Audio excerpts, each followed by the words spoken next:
Hi everyone, welcome to Whitebirdtrails Silence and Comedy. Today we are going to be discussing Keaton, Tati and Kaurismaki, and with us we have Raghavendra sir. Over to you sir.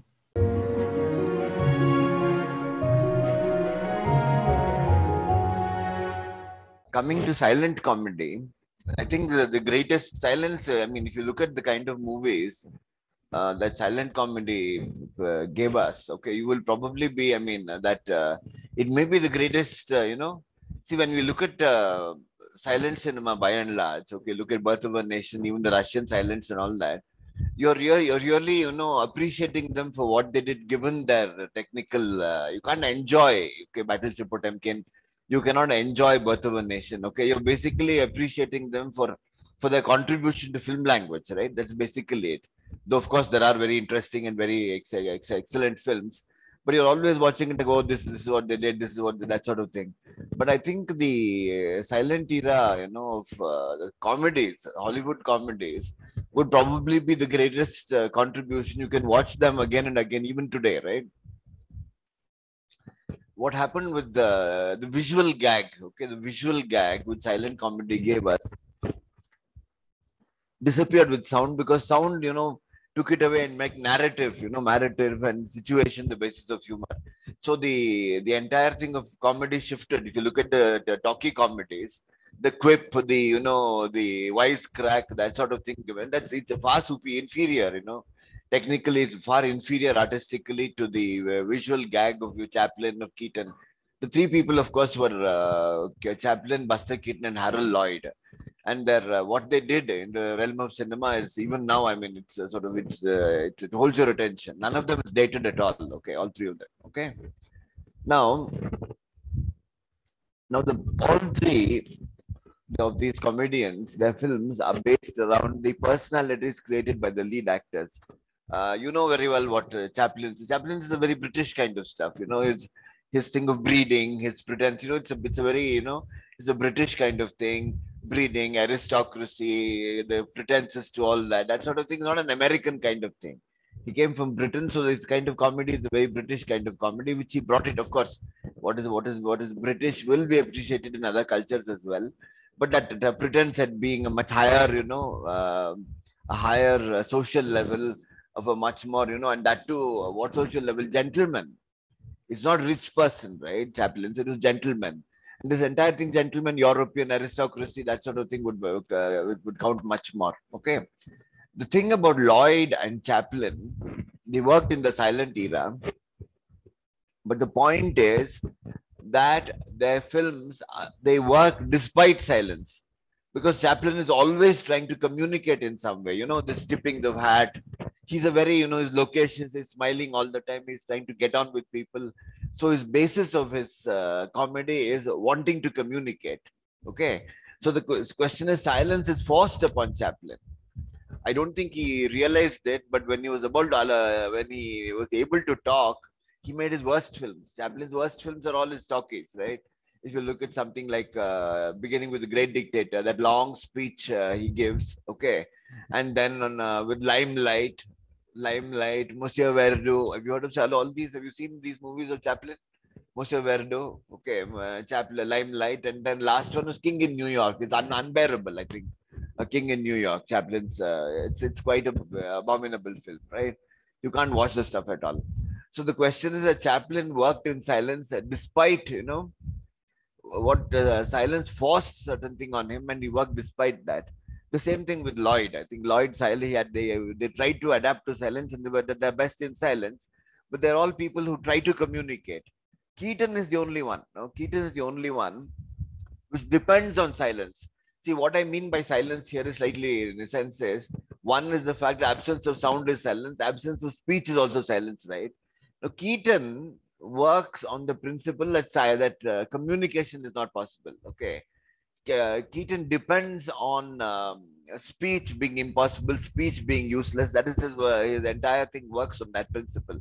In fact, I mean, it's a kind of sophistication which they observed later on. People like Samuel Beckett and all that came up with the absence of communication and all. And Beckett, the last film made by by Keaton, made with Keaton rather, was by Samuel Beckett.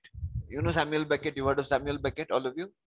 Waiting for Godot, he wrote Waiting for Godot, Nobel Prize winner, one of the great, the great writers of the 20th century. Okay, Waiting for Godot and all those plays and novels and all that. He's a very great writer. Okay, and Keaton was the last cast in a film called Film by Samuel Beckett. It's available on YouTube. You can check it out. If you haven't seen the general, you'll get some sense of Keaton being used by Beckett in service of the absurd, right? Now, the point is, one more thing you have to keep in mind is this Chaplin. Let's take Chaplin and Keaton. Chaplin is film after film after film. Love is a key component of Chaplin's films, right? Okay, romance and love. And love, as Chaplin conceives it, is unhindered communication. You know that, no? In American movies, when A says "I love you" to B and B says "I love you too" to A, what are they saying? There is no doubt in anybody's minds that both of them mean exactly the same thing by the word love, right? It is not that I have some notion of the word love, the other person has another notion of the love. It's a miscommunication essentially. That complete communication that love implies in cinema and love stories and this and that, right? Chaplin works on that principle of complete communication, which is why the Chaplin characters, the romances in his films always work like that, right? They go off into the sunset together and that sort of thing. Okay, I think in City Lights, I think modern times, all of them, that thing of love is very, very crucial. It happens in this also. And the Gold Rush, all of them, okay, all of them work on that. And I'm wondering if, I think the Kid, his earlier films don't use that. So actually his earlier films work in a less sentimental way, right? Now, the important thing is, Keaton, on the other hand, okay, his works on this thing is reticence, okay. His face registers no emotion. He never speaks his heart or mind, which is what Chaplin would like to do. He's going through the motions of responding. In fact, you get the sense of Keaton that his body is responding without mediation of his mind. You get that, right? Okay, that is, his body is responding. It's always agile. It's always doing things. It is as if this guy is doing everything right only because his body is doing it, not that he's stopping to think. Okay, you never get the sense that before Keaton undertakes a certain act, undertakes a certain thing, there's actually some thinking going on, right? But he always wins, but he's a loser. It's a strange thing, actually.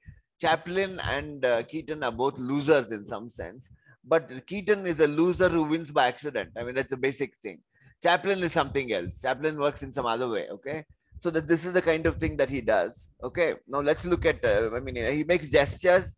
These gestures don't mean anything at all. He's just making the gestures without them carrying the weight of thought, or thought out sentiment, that sort of thing. In the general, for instance, makes patriotic gestures. You get me?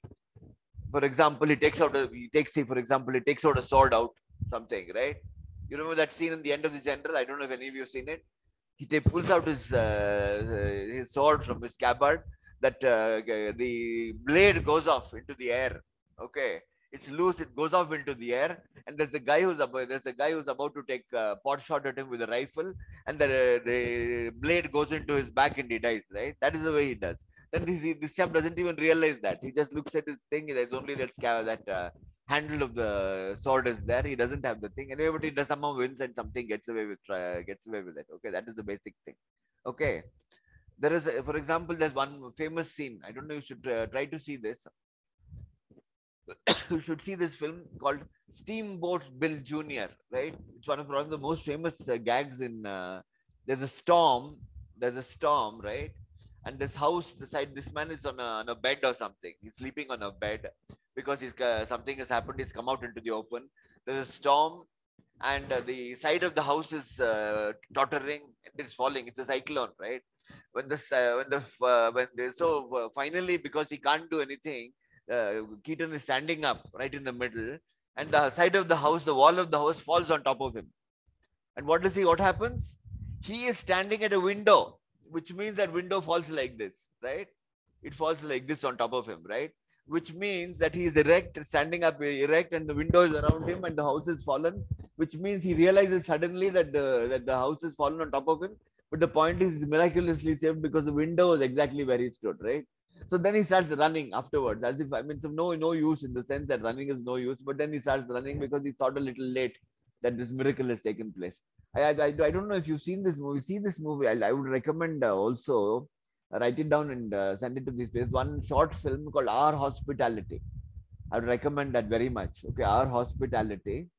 Okay, Steamboat Bill Jr. and this other one called Sherlock Jr., Sherlock Holmes, where he's making all the gestures of a detective, Sherlock Holmes kind of detective thing, and trying to solve a crime, right? Because he's seen too many detective stories, he's trying to solve a crime. That's Sherlock Jr. I would recommend this. I think Our Hospitality is another truly great film. Okay. The basic, okay. What can you tell me, Anjan? Can you tell me what is that? How could he do that? Which one? That one? Huh? Well, he took enormous. Wow, you've seen the general. You've seen the kind of stunts he did. I don't know what he did exactly. I mean, but the point is, you see the kind of stunts he did. It's incredible stunts. The kind of stuff. All his stuff have got incredible stunts.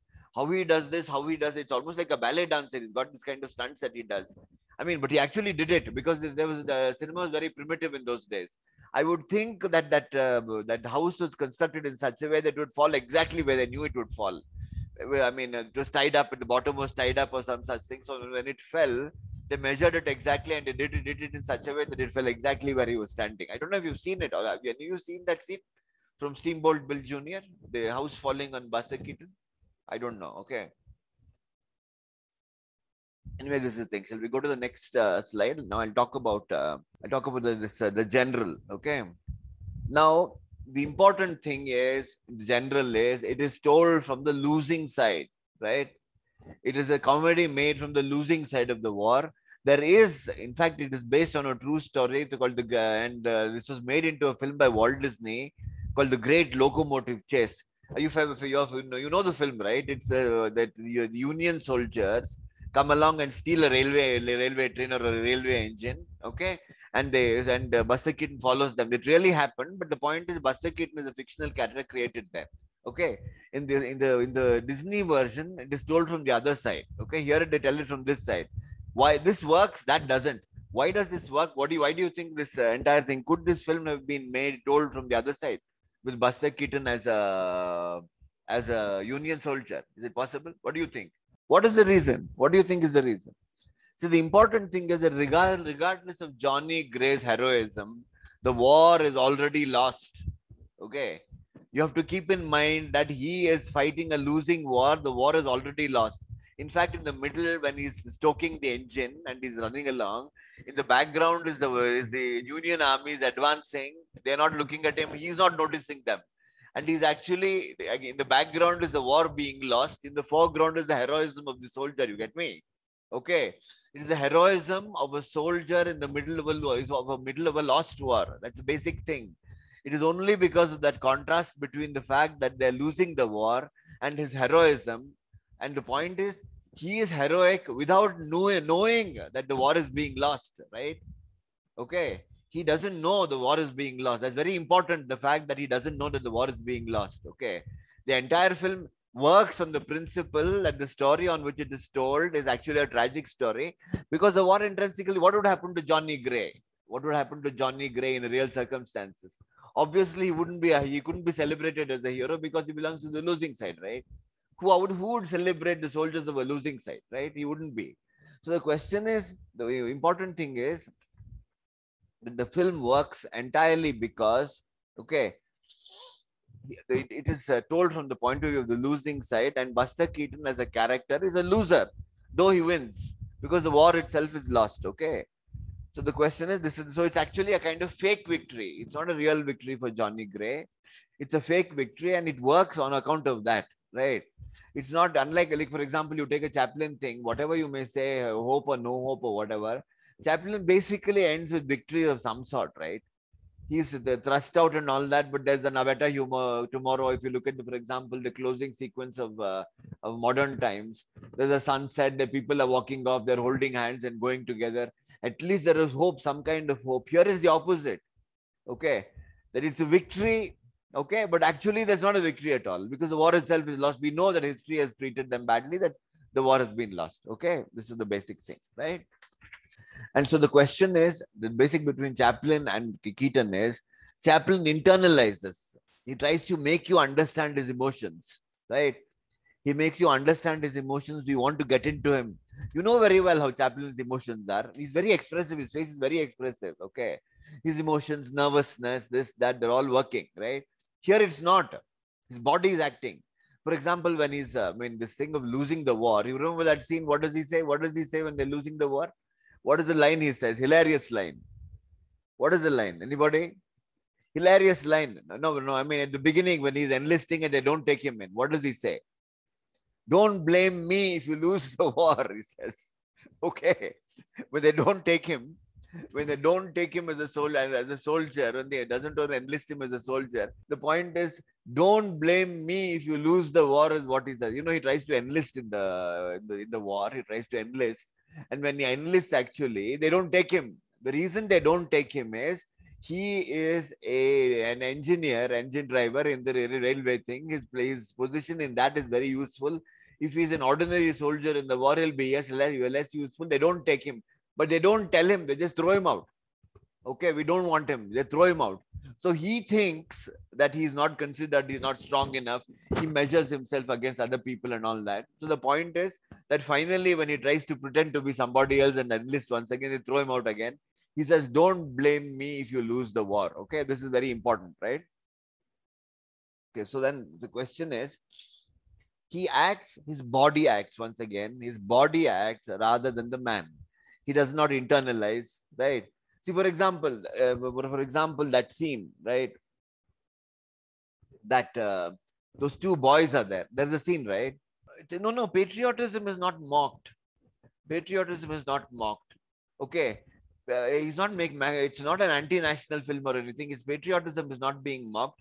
But he's, this character's thing of patriotism is a, shall we say, not knowing. It's an uninformed kind of patriotism. He wants to go. Everybody wants to go. But one thing is being mocked. The southern confidence that they will win the war. That same confidence is exhibited by the South in Gone with the Wind. I don't know if you've seen Gone with the Wind. Okay, you've seen Gone with the Wind. Those the guys in Gone with the Wind exhibit great, great confidence that they're likely to win the war because they're very brave and they are this and that. But the point is, the North has the factories, right? The South has only cotton fields. Factories, navy, all that is held by the North. And the question is, the industrial power is the North, not the South. Okay. So the question is, the important thing here is they have that confidence of the South that they can defeat that. I know what have they got really? All they've got is this courage, this valor, or whatever they've got. But the basic point is that they're going to lose the war. So that the entire cockiness, that the entire confidence with their mustaches and their, their gentlemanly manners is all they've got. Okay, but so that is being mocked. The confidence of the South in thinking that they can win the war is being mocked in this film. That is being mocked, not patriotism itself, right? So the question, let's go back to this. There is this scene, okay, Mohammed, in which this guy is an engine driver, right? He has got some 2 or 3. He's got these boys. I don't know whether as a boy what ambitions yours were. I wanted to be a detective or something.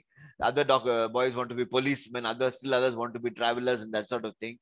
Railway engine driver is one of those things that children fantasize about, right? There's something about the railway engine driver because of the noise the engine makes. So all that. So the question is that is when he gets down from his engine, 2 boys come and shake hands with him, right? Then this chap goes to meet his true love. When he goes home, goes to her house to meet her, right? These 2 boys also come into the house and sit down when he's talking to her, to his love, okay? But the point is how to get rid of these 2 boys. How to get rid of them. So what he does is, he goes, picks up his hat, okay? The 2 boys thinking that he's going to leave, he opens the door. The 2 boys think he's going to leave and they go out and he slams the door. He shuts the door, puts down his hat and comes back and sits there. Okay, you get me? So the thing is that what happens is that thing is funny because entirely because he is what to say, that he is inventing solutions without thinking in some sense. He thinks about the motion. It's not that he's thought about it as a ruse. Okay. He goes through a certain set of motions. He goes through that and solves it somehow. His basic thing is he solves problems anyhow, right? Rather than internalize his issues. Okay, his body finds solutions to problems. This is an important thing, right? Okay. And it's also tough, right? When you work out, I mean, when you're, expressing through your body than through your face. Shall we say this much, right? It is a more complex character that Keaton has come out with. He's a more complex character. Like I'll tell you, I mean, the complexity of a body, mind not working, but you see, the body follows instincts, right? What is that instinct? It is reflex action. So the question is, he has to run means he'll run, right? Reflex action is to run. The first thing the body will do is to. So the question is that question of thought. I don't know. When I was a boy, we used to get these comic strips with all these, Laurel and Hardy, Buster Keaton, Charlie Chaplin. Okay, number Charlie Chase. There was one person. Harold Lloyd. All of them as cartoon strip characters. Okay, like the Buster Keaton. I remember one thing. So he's in a quiz or some such thing. So what is the French word for water? Somebody pokes him with the back because he doesn't answer. He says, "Oh, that's right. EAU is the correct word for water." Okay. So the point is this, that the thing was, it depended on the fact that his body acts without the mediation by his mind, right? Chaplin is not like that. Chaplin internalizes. That makes a huge difference. Okay. It's very difficult, obviously, but more important than the difficulties of, he's a great, what do you say, a great gag artist and a great acrobat. Okay, he's an acrobat. The point, they should, which is that one in which our hospitality, I think there's one more, I forget, in the lift. It's hilarious. I mean, anything this fellow does is hilarious, but try our hospitality. Gags are, I mean, the acrobatics are tremendous. Okay. So the important thing here is love. Let us look at the relationship of love of Johnny Gray. What exactly is Johnny Gray's love? If you take Chaplin's love and Johnny Gray's love, what is it? Would you call it sexist in some way? What if Keaton had been a strong man, an intelligent man, and had been not a comedian? Okay, if he had not been a comic character himself, okay, if he had been a heroic character, really truly heroic character, the way he treats the heroine could have been called sexist. Like the way he does, what he does is, the girl is kidnapped, right? He's kidnapped by Union soldiers, and he has to get her out of there. And they're taking things in sacks and dumping it to the train. So he takes his girlfriend or whatever, his fiance or whatever, in a sack, carries her on a sack and throws it into the train. And people throw other things on top of her. I mean, you can't imagine Chaplin movie doing this sort of stuff, right? He's carrying it in a sack and you can see her feet or whatever moving inside the sack, right? So he virtually treats her like a prop. I mean, this kind of thing. The question is, and also there is that scene. There is a scene, okay, there is this very interesting scene where this woman, okay, she is on the train coming back. Okay, when you're coming back, and on the train, what happens is, in that thing, that she doesn't know what to do. She starts sweeping the train, right? She starts sweeping it, and then she has to put these logs of wood into the furnace. What she does is, there's a log with a hole in it. She throws it out. Now the point is, why? Since the wood is going to be burned anyway, okay, it's basically a kind of stupid response of the woman. She is not an intelligent woman. She's stupid. And he being a thing realizes it is stupid. But the point is this, that he is sort of, I mean, at some point he's brought virtually to strangle her. He's got his hands around her neck like this, right? He's virtually strangling her.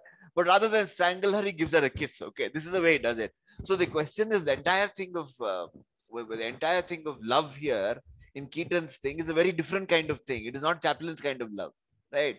It's not wooing. Or if it's wooing, okay, it's going through the motions without knowing what love is.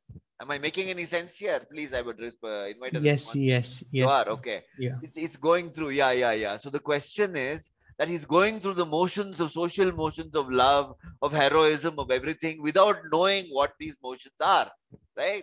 So the question, this is basically it. And his entire response is unthinking. Okay. But it is right. See, it's unthinking but right. Chaplin could be thinking and wrong. Okay. But this man is unthinking but right. His body is always right. His mind doesn't work at all. So that is the basic thing. Okay. That it's a hilarious scene when he's got a, the question of the train has to move forward, right? If train has to move forward, you have to put in large blocks of wood so that the wood burns up. He finds her taking a small stick this big, right? The wood this big, right? About 1 foot or something, and putting it into the furnace, into the thing. So this guy sarcastically takes a small bit, right? A small this big stick, and he gives it to her. Why don't you put it in? She takes it, opens it, and puts it in. I mean, without realizing that this guy is being sarcastic, right? So that is the thing. So the question is, he is, I mean, his thing of, is a lack of communication. Okay. His love is a non-communicative love. Chaplin's is a very communicative love, right? It's a basic thing. Is this love? What is the audience here today think? What does the audience here today think? Is Chaplin's thing love, or is this love? What do you think of the portrayal of love in Buster Keaton's film? What do you think of it? Which is real? Which is more real? What do you think of it? I don't know. It's difficult to say, but I would say this is, shall we say, this is the kind of thing, I mean, it comes closer in some way. There's a degree of non-communication in this love. It's not a shared love in that way. Okay. And finally, at the end of it is once again this romantic scene, sitting in the engine and kissing while everybody is saluting him, and this chap has to go on saluting them, right? He has to go on saluting them. Those people who are all because he's been enlisted as a lieutenant in the army, right? As a, what do you say? As an officer. So that makes a difference. Can we go to the next slide? Okay. The important thing is the absence of communication is a modernist thing from Beckett and all this, Camus, Beckett, all these, by Kafka, this entire thing of people not understanding each other. But again, Kafka, I think this thing of not, of love being, of love not being shared. I don't know if you're aware of, have you heard of this writer Kafka? Very important Kafka. Kafka is a very important writer, okay? Kafka's letters to all those women he loved, but he was never, you never shared, or that kind of thing. Kafka is almost a kind of Kafka, the way he portrays himself is almost a kind of Buster Keaton kind of character, except that Kafka also fails. He's not a success. He's a complete loser. Whereas I mean, it's high literature. This is actually entertainment of some sort. So the question is that, but he's basically the same non-communicative guy, right? Like Kafka. So his relationship with a woman, though successful, is a non-communicative love, incapacity to actually share anything, incapacity to say anything. Okay, so I hope I'm making sense here. All right. Now when we come to Tati, okay, he has a character called Monsieur Hulot. He's created this character. You've seen that, no, Mohammed? Yeah, you've seen that. Monsieur Hulot. I mean, Tati himself plays Monsieur Hulot. Whatever, but the thing is, he's not as important to the film. Okay, he's not as important to the film. It's around him as Keaton is. In fact, you can't imagine the Keaton's films without Keaton. They're visual puns, but they rely on the character himself. Monsieur Hulot's thing don't rely so much on the character, if you understand what I mean. Okay, they're not so much. So what happens is, it's more about the sound. Hulot is more about a world where there's no communication, right?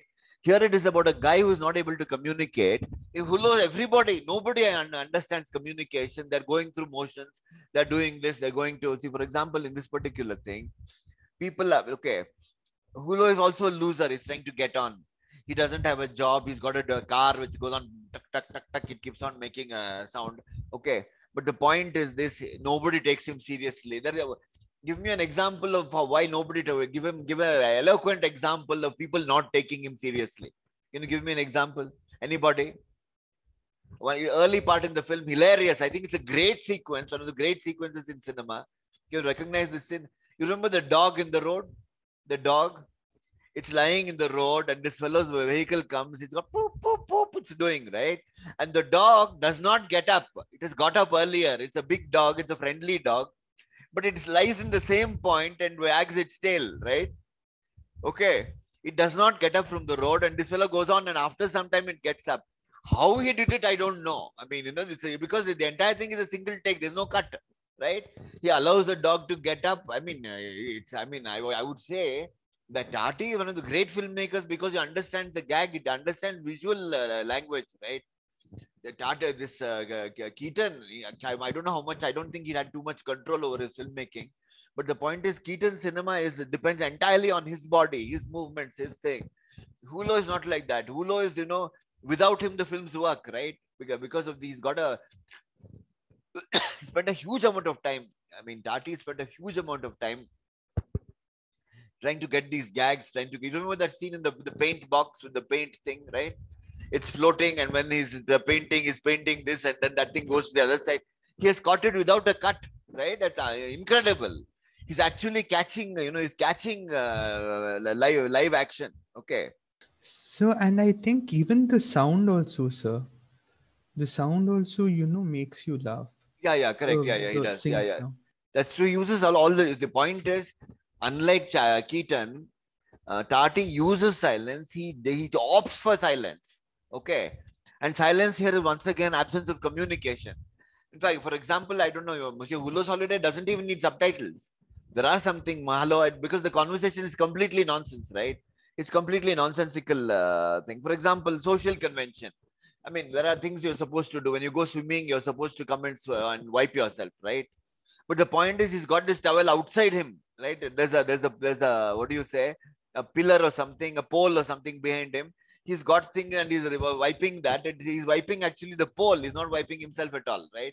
So people are going through these motions, doing this and doing that without knowing what these motions are. Tennis rackets in the room, the hundreds of so many tennis rackets. Everybody bought a tennis racket because that's what they do, right?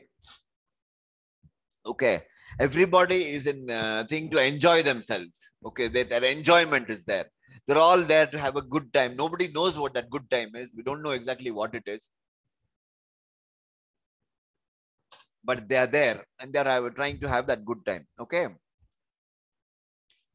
so the question is, the important thing here is, okay, why? Okay, can you tell me why he does not cut? Why he does not cut? Why is this thing so necessary? Why is this entire thing with the continuous take, that is the long take? Okay, Yeah. why is it so necessary to catch the action in its totality? Why is it so necessary? Because it seems more real, right? You know what he's doing? Yes, it is more real, but why? It is more real because he's showing instead of telling, right? Okay, if he had cut, it would have been telling. It wouldn't have been funny. It is funny because he's showing. See, the entire thing is he's convincing us that that's the way the world is, right? Okay, that is why he will not cut. You can see if you do the same thing with cuts, okay, automatically so which means to set up these scenes. For example, that scene about that dog wagging its tail instead of getting up. That scene, I don't know how he even did it. How did he do that thing? How did he get that dog to act like that? How did he do? He must have taken a huge amount of time to do that thing, right? So the question is, showing and not telling, okay, is his way of dealing with the world, right? The failure of things, the failure of, for example, that man and his husband and wife, right? That wife is going along and the husband is in front of behind her. The wife is going in one direction, husband is following her but going off in some other direction, and then he corrects his ways and follows her, and then she's got these seashells which he keeps picking up and giving it to him, and he just keeps throwing it off like that. Okay, you remember that entire thing? Again, absence of communication. Okay, this could very well be, let me think about it, this husband and wife team in Tati's film could very well be Buster Keaton and his wife. Okay, I wanted to ask you, who would make a better husband or a more real husband, or in between Tati and Chaplin? Okay, you can imagine Buster Keaton, okay, in his late years with his wife, being like this, following her around like this, and she's giving him bits of what do you say?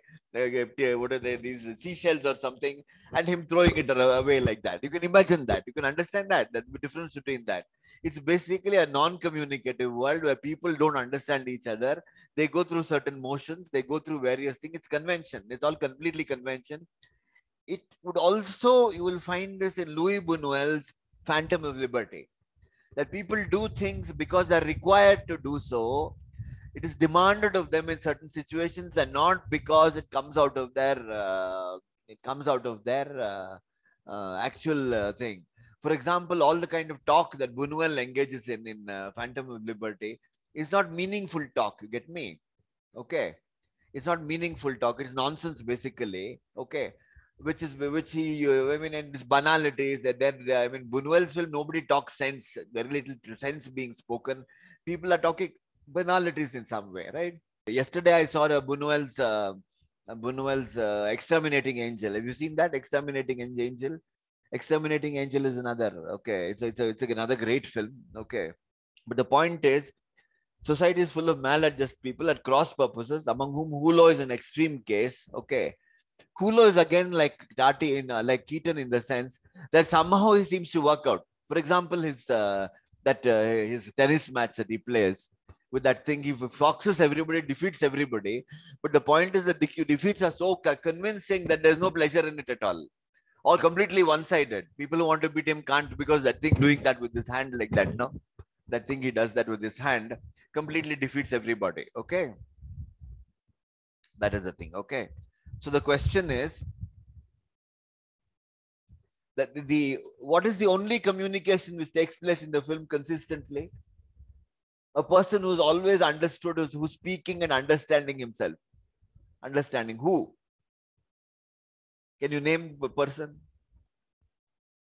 He actually brings everything together. One person is talking and understanding. The waiter who only talks to himself. You know that waiter? There's a waiter there. Yeah. Waiter is only talking to himself, right? Because he's talking to himself, is answering himself. Oh, the understanding also, he understands himself. Okay, you get that, right?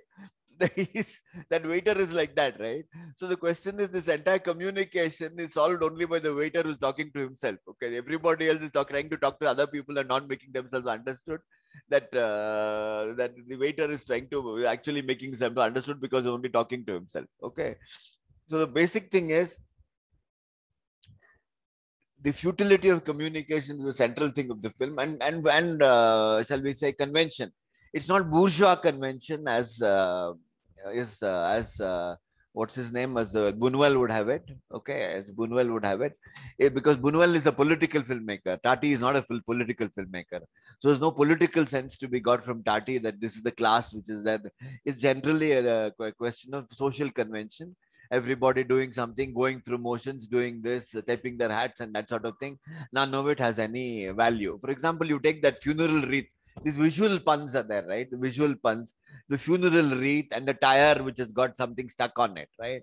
Why is this wreath like that? Why is that tire meaning something else? So the question is that entire thing, these visual puns also once again is based on the sense of misunderstanding, right? So this entire thing of misunderstanding, one object taken to mean something else, right? This guy, for example, there is a boat, which is a folding boat, which is taken to be a shark. You remember that scene? It's taken to be a shark, which is coming along. People think it's a shark or a crocodile or something. So the question is that it's actually a boat, right? So the question is, all this is basically a question of misunderstandings. So this is, if Keaton was about a person who doesn't understand the misunderstanding is his body doesn't bother, his body acts, his mind does not intervene in the function of his body. This is basically Keaton. In the case of Tati, it is a world in which no communication is possible. People follow social convention. I want to ask you a question. Why are the children well adjusted? You know that? The children don't make mistakes in his movies. This stuff, Mon Uncle is again, children are always in control. Adults are not in control, right? Why are children in control? Basically, children, yeah, brilliant. All of his stuff is brilliant. You should see his last one. What is that terrific film? It's called, I think, Playtime or so. It's absolutely terrific. Okay. No, Playtime. He's a genius. There's no other thing to describe Tati. But the point is, children are well adjusted because they are not following convention. Okay. This is very much like your Buñuel. Buñuel doesn't bring in children. But this entire thing, like convention defeating all activity, reducing thing to going through certain motions without those motions meaning anything, right? This is basically what he's doing. So children, that scene where you've seen that scene, Mohammed, where that ice cream is there, a boy is taking an ice cream and giving that thing there, right? So the question is, that boy is giving the ice cream and the children are completely well adjusted. Okay. It's the only scene where they're not bumbling idiots. Okay, these fellows are there, they fully think they know, they're sitting there, they have that sense of wonder, they're observing the world afresh. Okay. They're looking at the world afresh instead of going through certain motions without looking at what is happening around them. What kind of film it was? Yeah. No, this guy is something else, this kind of thing. But I'll tell you this, I've shown this film to a lot of people, but people find it slow. And I'll say people who are accustomed to the kind of comedies today, like Friends and all that, with these gags, you know what these gags are, right? Witticisms. You have this thing, not really gags, they are, what they're called, are they witticisms? I don't know what they are. They are wisecracks. The wisecracks. So that you have a wisecrack and you place these wisecracks because this wisecrack is a thing. You can have canned laughter every time there's a wisecrack, right? So that kind of thing, they have these wisecracks. But the point is, this is not like that. This is, I wouldn't say ahead of its time. Okay. Ahead of its time, if it is made today, it would be a bad film. People are behind that thing today. Look, let us face it, that film language has not improved with technology. It is not improved. Those guys knew something about cinema. They understood something about cinema, which today we have forgotten. By and large, the films today, most filmmakers today have forgotten. I just saw some Scorsese film some few days ago. What is Scorsese? Why is such a great filmmaker? I don't know. Okay, I'm going to go into Scorsese. Okay. No, let's go to Kaurismaki. Let's go to Kaurismaki. Okay. Kaurismaki, would you agree that he's comedy? What do you think? What do you think of Kaurismaki? Is he comedy at all? What is your sense of him? Anybody can answer this? You think he's comedy? In fact, I've called him comedy, but if you look at his films, they're full of, desperate people living desperate circumstances. I don't know whether, but the point is he maintains a distance. Okay. He maintains a huge distance. Okay. Okay. That is, so the question is, he is actually not, I mean, how would you put it?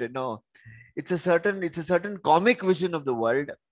Yeah. It had a neorealist type of story, but the treatment is far from neorealist. The treatment is not neorealist. The treatment is very far from neorealist. The treatment is comic, actually. For example, look at the way he shows a suicide, right? The beginning of the thing, the mine is being blown up because the people are out of work, being thrown out of work, right? Okay. Actually, you could call him, the kind of situations that he's dealing with, okay, is somewhat like Chaplin's films in terms of their pathos. There's a lot of pathos. You take something like The Kid, for instance. The Kid, okay, is extremely, there's a lot of pathos in The Kid. There's a lot of pathos in The Gold Rush. And City, but the question, the pathos overpowers it. In this one, for instance, in Kaurismaki, for example, that suicide. How does he deal with that suicide of that miner who gives him his car and says, and then okay, he takes his gun and goes out and shoots him. He goes in and shoots himself. Then the chap opens the thing and sees he's dead and he closes the door and pushes off. The point is there is nothing else left that is suicide. But the point is he does it in that way. Okay, let me kill myself. That's all. Okay. So the question is, that is actually comic in some sense. He's dealing with something horrific like suicide, but he's dealing with it in a comic way. He's maintaining his distance. He's showing it in some kind of way. It's actually a kind of debunking of society in a certain way, that you drive people to a certain situation that they have nothing else to do. They will take the shortcut in some way and say bugger off or some such thing. So it's actually, you say bugger off and shoot yourself. It's basically some kind of comedy, right? You can have this kind of deep comedy. I mean, comedy with this pathos. He usually doing that sort of thing, right? He uses silence copiously. Music, his use of music. Okay, there is diegetic music. Diegetic music is music which is part of the fiction. Like in a restaurant scene, if music is being played, okay, that is diegetic music, right? Whereas if the music is being played when the person is walking along a thing, that is background music. Okay, that is as opposed to something which is actually being played. So the question is, here is diegetic music. Okay, diegetic music, and when he plays the actual music in his in the film, yeah, he uses radio repeatedly. The important thing is the music is inappropriate. Okay, it does not heighten the mood. It talks about the irrelevance of music. The music, I think Alexei Balaban now uses this also, except that he uses this in horror. I don't know if you've seen Cargo 200. He uses this thing as a horrific thing, but he uses pop music, cheap pop music, as an inappropriate thing, using it in sequences. So this inappropriate thing of music is very, very important. I think in Tati also there is a sense of that music being a little inappropriate in some sense. It's not really, no, not so sure, because the film has got a sort of cheerful air. No, so maybe Tati, no. But here it seems to be that the music is inappropriate. Okay. Okay. So the question is, okay, this see, the question is what does he do? Okay, the important thing here is what is the question of minimalism in Kaurismaki's work. Minimalism is basically a refusal to shall we say, communicate. Okay, he doesn't want to show more. He shows less. He shows very less, as little as possible. Talk as possible. Here again, let us look at the love between let us look at the love between the woman and the man in Kaurismaki's film. Again, no communication, right? Both are desperate. She doesn't have a job. She's working things. She's got a boy who's a very obedient boy. In fact, it's heartening to see a boy like that. He's completely in tune with the rest of the family. He's always there. He's always doing this, but he's basically only reading comics, right? I don't know, that boy is such a lovely boy. Okay, after seeing children, the way children can't conduct themselves. There's something about that boy in this film and Kauris and Tati's children, right? They are completely in tune with the world. They completely understand the situation. Okay, that's an important thing. Why children are used in films like that? Okay, these two, not in Keaton, but these two that think of children as some kind of heartening, right? In these two films. Okay.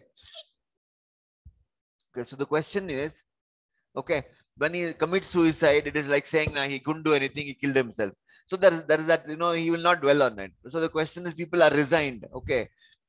The question is, he's wearing a coat. Look at this situation, right? He's wearing a coat. Where did you get that coat? Oh, I just found it lying. Oh, that fellow was run over last week. He ran over 3 days, so his coat has been lying around. You can take it. I mean, just look at that. That's essentially, it is this, okay, that basically, how do you put it, oh, he's dead, you can take it. No, that kind of thing is essentially that of comedy, right? But the question is, it's black comedy. Okay. So the question is, I don't know where I've seen this. I think Buñuel has a lot of this kind of black comedy where he uses situations which are basically brutal. In this one, for example, Viridiana is black comedy. You think you've seen Viridiana, Mohammed? No? Okay, Buñuel's Viridiana. That black comedy where desperate things is made for comic thing, Buñuel uses very much. I think Kaurismaki is using the same kind of thing. So of course, that his tools are different, but basically it is comedy in that way.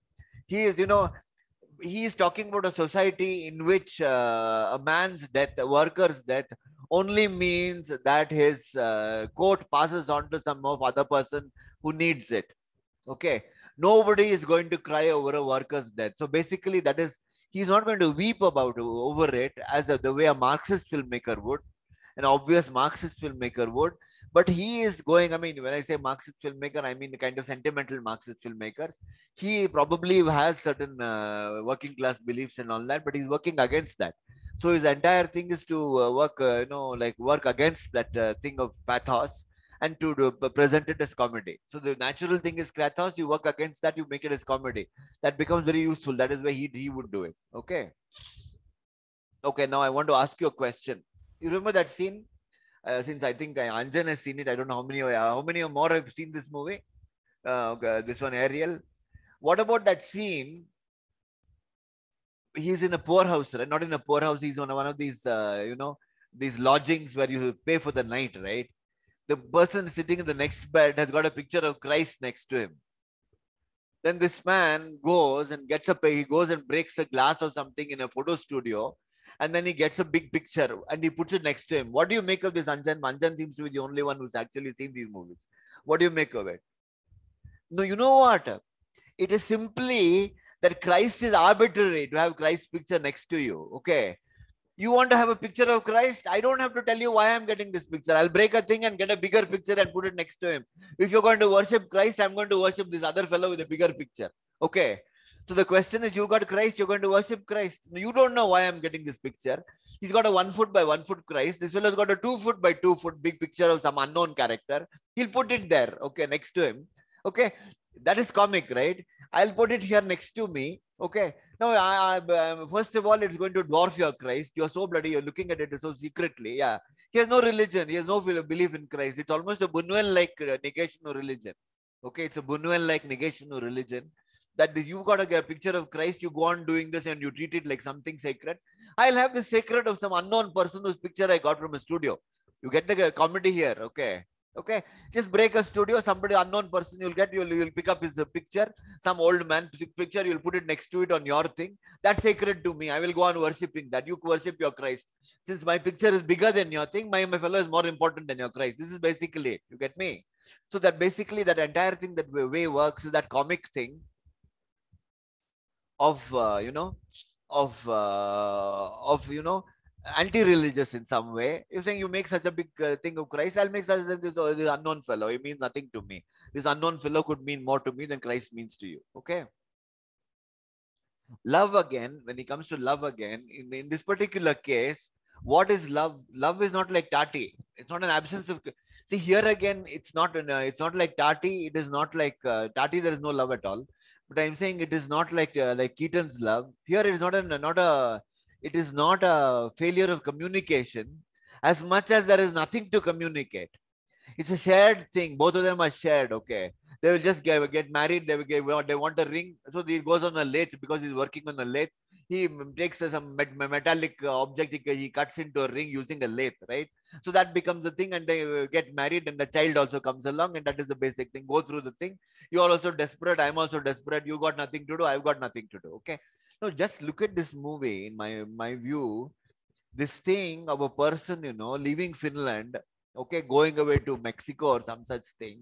What does it tell you, that we can have love, we can have happiness, we can do only thing. Hope is outside the country, right? It's actually an extremely, critical thing. You can't do this sort of stuff. You can't do this sort of stuff. You will not have a thing that people, in Indian film, a love story will take place. Bye bye, you will leave India and go and have love in America. You can't have that situation at all. Okay, it shows a lack of faith in your own nation. It shows a lack of faith in your own milieu. It shows a lack of faith in your government. It shows a complete lack of faith. It's actually anarchist in some way. You get my point? Okay. You can't have this. This is the kind of very subversive cinema that Kaurismaki makes. But he does it as comedy. People won't catch it on. Okay. The point is, what he has done is he has had this entire business of he's wanted, he's escaped and all this, right? Escaping and not facing punishment, refusing to face punishment, going away for good to another country. Okay. It's a completely hopeless thing. The Tati never gets so hopeless. In fact, the Kaurismaki cinema is a cinema of hopelessness, but it's a comedy of hopelessness. Okay. It's important to understand it's a comic vision, but it's a comedy of hopelessness. I don't think there's anybody else in world cinema, okay, who has come up with this issue of you can call this the comedy of hopelessness, actually. It's worthy of a book or worthy of an essay or whatever to talk about Aki Kaurismaki as a comedy of hopelessness. Okay. So the question is, okay, then there are gestures, right? Shaking his head, nodding. The basic thing is, what does that mean? It means that sentence is unnecessary. It means that communication is unnecessary. There are familiar situations. There are this, there are that. Okay. So the question is, a shake of the head, a certain gesture, a certain thing is enough to communicate and contain everything. It is, look, communication implies that there is something new to be said. Here you're dealing with a society in which everything is possible, is already known. Everybody understands this thing about that society. Nothing needs to be said about this society anymore. Okay. So you use silence as a way of attacking the society, of saying that there's nothing to be said about the society. There is no hope. There's only complete hopelessness. So based on that is what this guy is doing. Okay. So the question is, for example, when they were having for example, an outing by the sea. Look at the outing by the sea, right? Pebbles. What do you see onto the beach? There's no sand on the beach. There are pebbles on the beach. They're sitting on the pebbles. See, a boy is reading his comics like he always does. For him, everything is the same, which is to read the comics. He's happy doing that. Okay. Because the woman is somehow sitting there wearing dark glasses. He's sitting there with his trouser legs. He doesn't take off his shoes, I think. Trouser legs in the water or something. Water is lapping up. This is enjoyment for them. This is a holiday for them. This is the best that can happen to them. So even that is done in that way. That thing of holiday is shown not like Musha Hulo is again a useless holiday.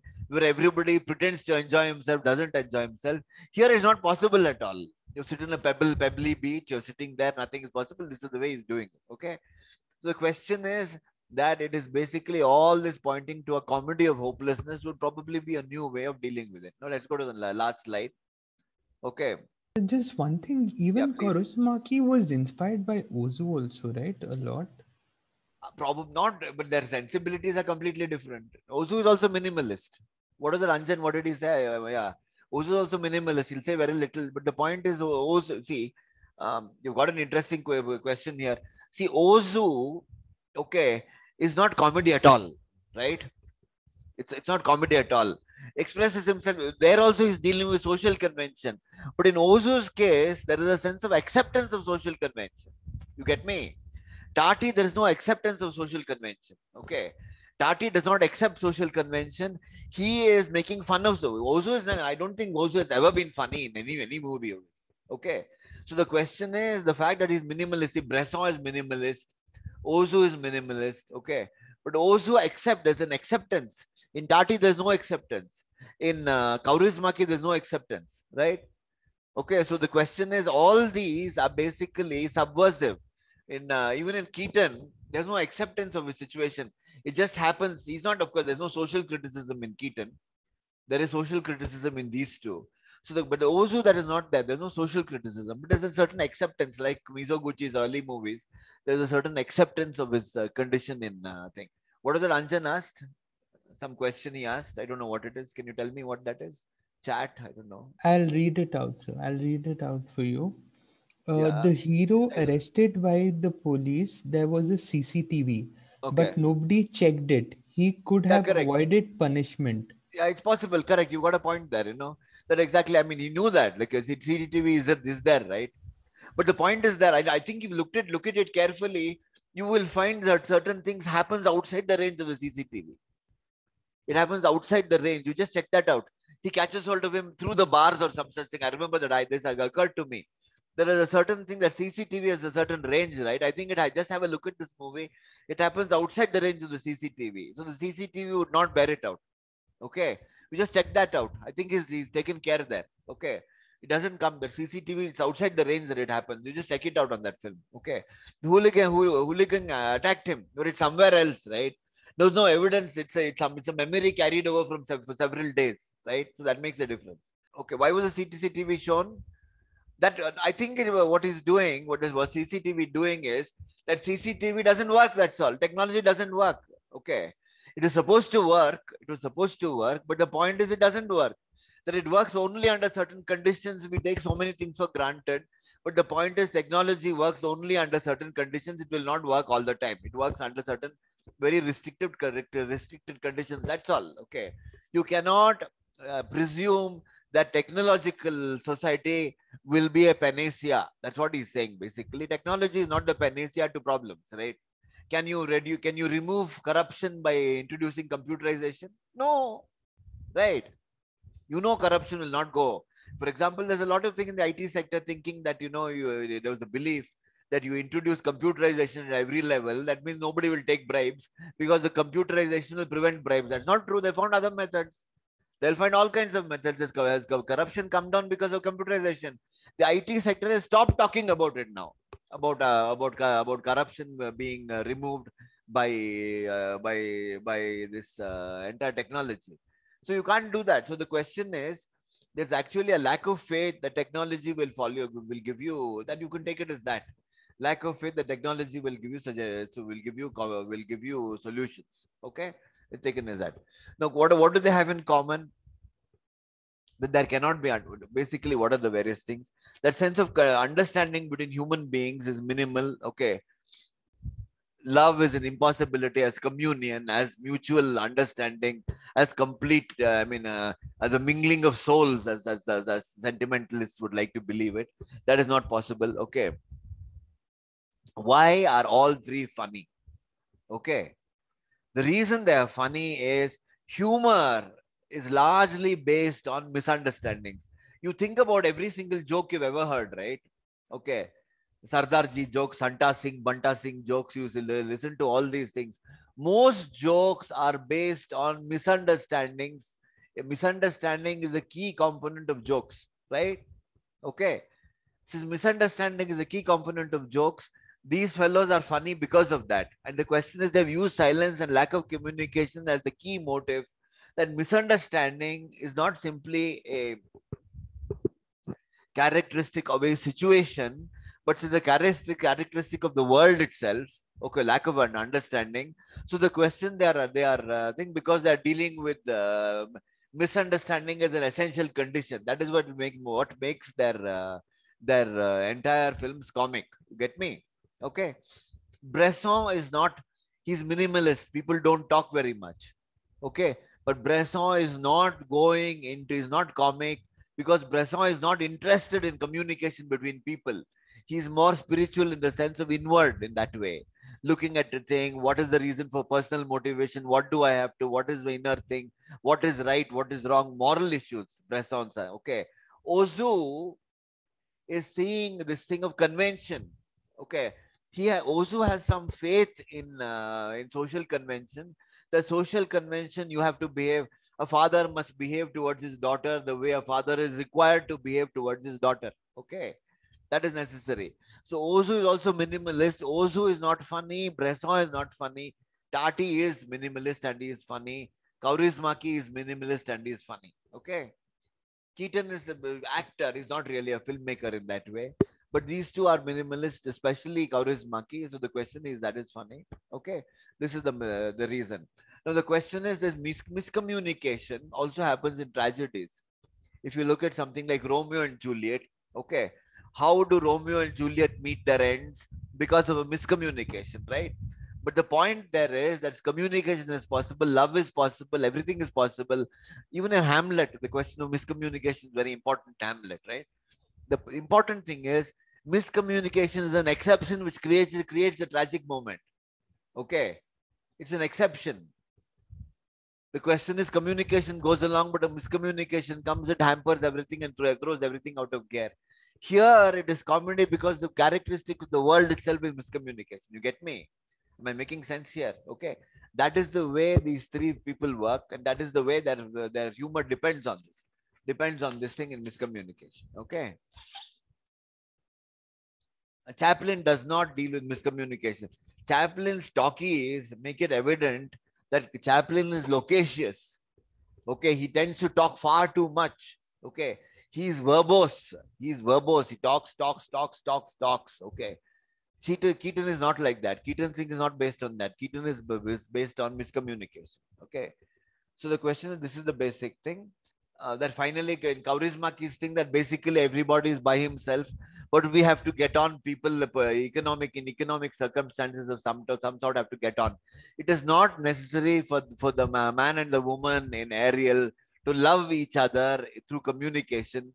They are in the same economic social situation, having to suffer. So their common suffering of some sort is enough of a communication.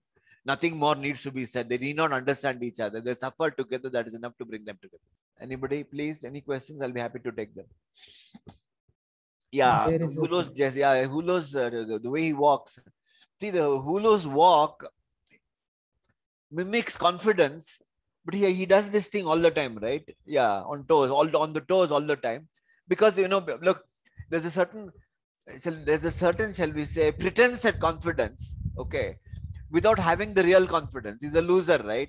He is always trying to, he's actually somewhat like Chaplin also, and a bit like Keaton. He's like Chaplin in the sense that he's always tipping his hat, he's always being polite to people. He doesn't know whether the next snake is going to come and bite him, when it's going to come, where it's going to come from. So that basic complete, that where the next threat is going to be from. Okay. He's perpetually threatened, but he's trying to get on. Okay. So this is basically Hulo. And he gets on well with his nephew, in my uncle, right? He gets on well with his nephew. The nephew doesn't get on with his own parents. He gets on well with Hulo. So Hulo, yeah, he's a character. It's necessary for the film, but the film goes well beyond Hulo as a character. There's a vision of the world itself in Tati's thing, which is not there in Keaton in that way. Okay, Keaton is a vision of a human being, a character-driven thing. Hulo is not so character-driven. Mr. Hulo's holiday or any of Tati's thing is not as character-driven. Okay, it's much more cinematic in that sense than something like the genre. Okay, any other questions? What do you think of this? What do you think of this movie? The last one I saw, Tamil movie, which I saw, important Tamil film, was this. What is this film? Super Deluxe. Do you think Super Deluxe has comic elements? What do you think of it? Like, I mean, it should have. I don't know for what is the reason. You explain to me, Geeta. Why is this? It has. It begins with the comic situation, right? All Super Deluxe begins with the comic situation, right? This the father coming back as a woman, right? Comic situation. Yeah, This yeah. it's a comic situation, and you have the mother who's looking at a pornographic movie, and his mother as a actor in pornographic movies. Okay, what is the third comedy? This sort of stuff, right? That the situation of the lover dying, okay, whatever, and the husband and wife have having to deal with the body. These are essentially comic situations, right? Yes, yes. Okay, why is that film turned away from comedy into something, into sentimentality? Why? I mean, I'm really interested. Why does he do that? These are comic situations which are essentially comic, right? But why does the film negate the comic potential that it has by turning it off into sentimentality? What is the reason? I'm asking you the question because you're a person who see Tamil movies. Don't you agree with me? Okay, it's all sentimentality. For example, the Yes, yes. mother, okay, the mother discovering the son, trying to, her son is hurt, that the mother expressing the concern of a mother who's actually when her child is hurt. Okay, the husband forgiving the wife for having sleeping with that whatever, that lover or whatever. Okay, and collaborating. And actually, in my opinion, the casting of the characters is completely, what do you say, false. You cannot cast these characters who have no comic potential at all in these roles and have them. There has to be some comic potential. Okay, in a sex comedy, for instance, the woman must have comic potential. Okay, I think you're right. You're right, Mr. Pandey. I think you're right. This is basically, they can't imagine. They can't imagine these are comic situations. So he takes this as a thing with comic potential. Yeah, he takes something with comic potential, but you've got to think of mother and child. Okay, mother and child. Okay, then mother and child has to go along with concern and that sort of thing, right? They have to go along in that way. Or you have this question of father coming back after so many years. The father is a transvestite, now he's become a transsexual. Okay, the point is, when he comes back, it has to enact this thing of son and father, respect for father. It has to work along that line. Okay, so the question is, it has to work along traditional lines. So finally, whatever comic potential is there in the plot itself, which I think is inspired by Almodovar. But Almodovar is melodrama. So there may be some comic points. Not really. Almodovar doesn't play it like comedy at all. Though there may be some comic potential, but it works along the same thing. He takes it along that same path. He'll take it along to the extreme love story between a woman in a coma and a nurse. I mean, just look at that thing. No, it seems like comedy, but the point is, the way it is done is dead serious, right? It's not done for comic potential at all. This guy, I think, he balks at it. He doesn't understand that it's intended as comedy.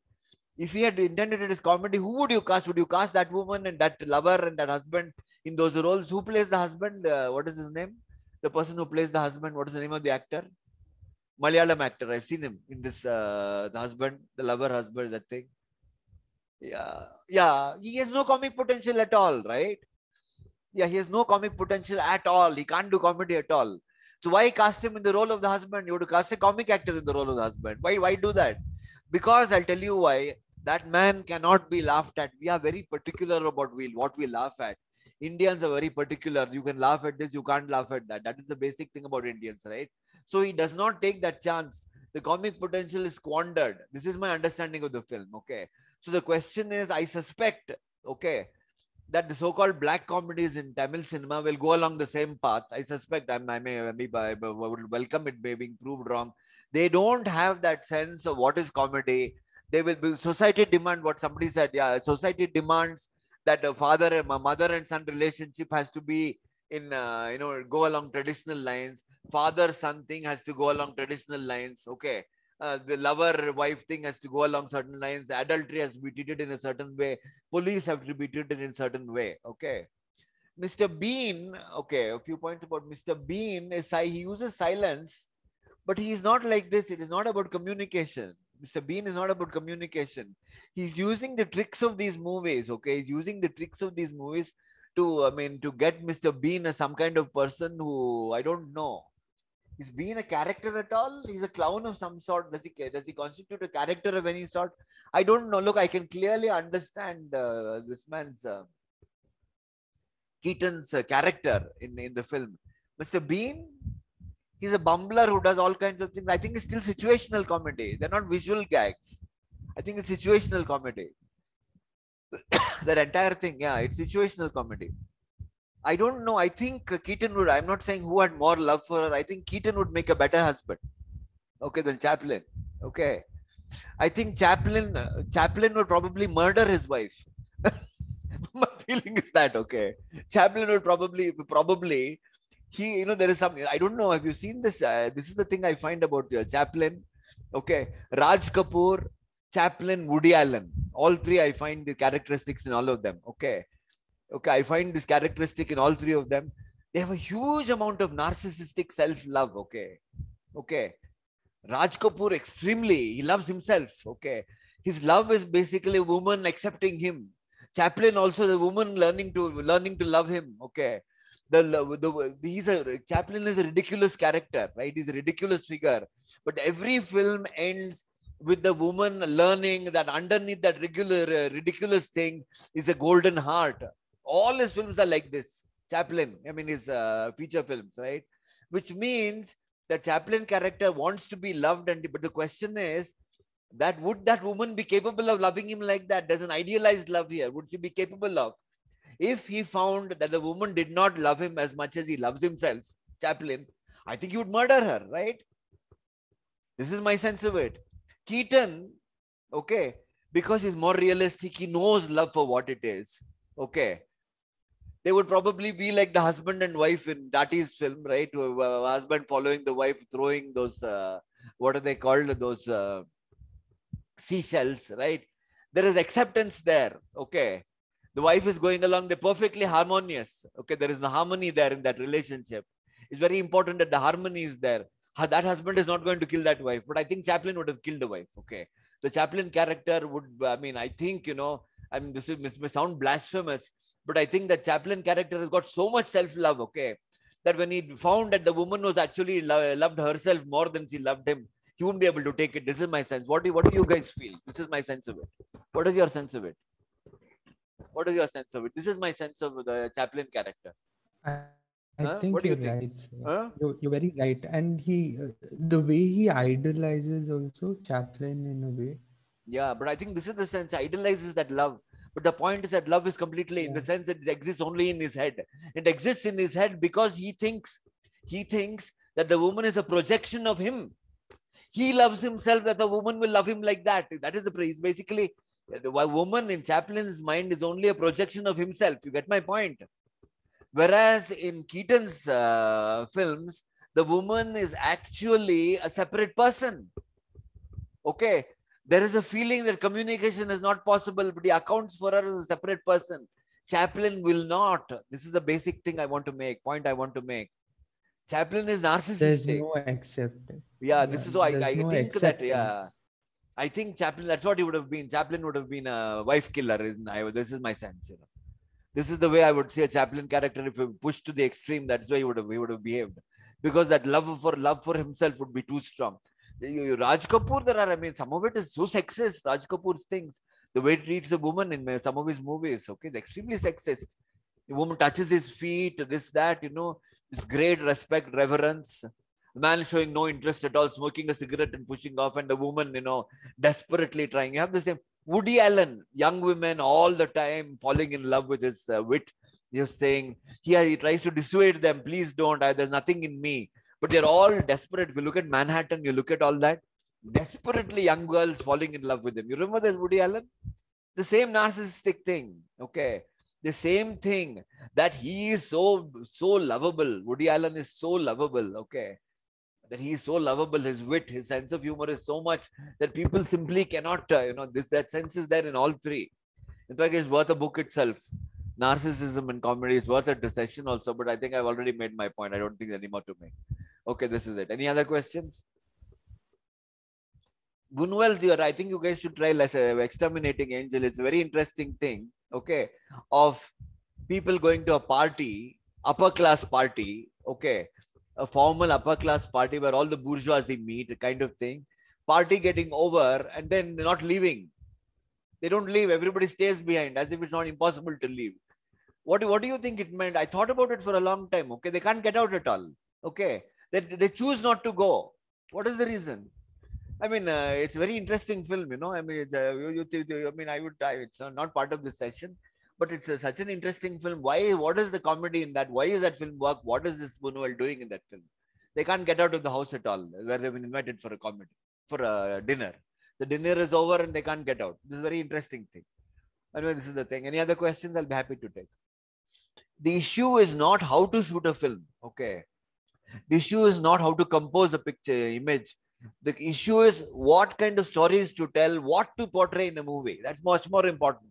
So if you look at what great painters paint, what is the subject of their painting, what is the thing, Western art basically, okay, you will get some sense of what is considered legitimate subject matter. And you will see what Indians leave out. India, if you all want to be filmmakers, I presume a lot of you want to be filmmakers, you will see what Indians leave out of their you know, Rembrandt, I was just looking at what is it called, a sketch, a pencil sketch, a famous Rembrandt pencil sketch of a woman urinating. Can you imagine this as a subject in a classic painting? All we know about is stuff like you know, Night Watch. We're aware of his light and shade. This is what is taught to us. But what kind of thing do you take of this subject? What kind of subject is this? The fact that he's doing such things, that he's painting this kind of stuff, that he's drawing this kind of stuff. Just look at this. Look at the kind of things they used to do. Look at, for example, look at shocking paintings done by Goya. What kind of paintings Goya did. Look at the paintings Rembrandt did. Look at the kind of stuff Picasso did. I think what you should concentrate on is not how things are composed, how frames are composed. Okay. What is shown, what is not shown. I think that's much more important. What we choose to show, what we choose not to show. In fact, I mean, I'm happy that somebody brought up this thing of Tamil cinema in this. I just want to know why. Okay. Okay. I mean, I'll be happy if you enlighten me on what the subject is. But before that, why this thing of Super Deluxe cannot take the comic potential of its thing, and then why he sentimentalizes the whole thing. What it's a well worthwhile, you know, okay, well worthwhile thing to study. Why is it that this entire thing is sentimentalized and its natural propensity for comedy is given up? That's well worth a study. Okay, it will tell you something about what Indians expect, what Indian directors think, what Indian audiences want, and why you've got you know, a certain kind of cinema in the West and why you've got a certain kind of cinema in India. Okay, so having said this, I'll stop here. Thanks a lot for you. Okay, Sure. thanks a lot. Thank you, sir. Thank Okay. you so much for this session. Bye.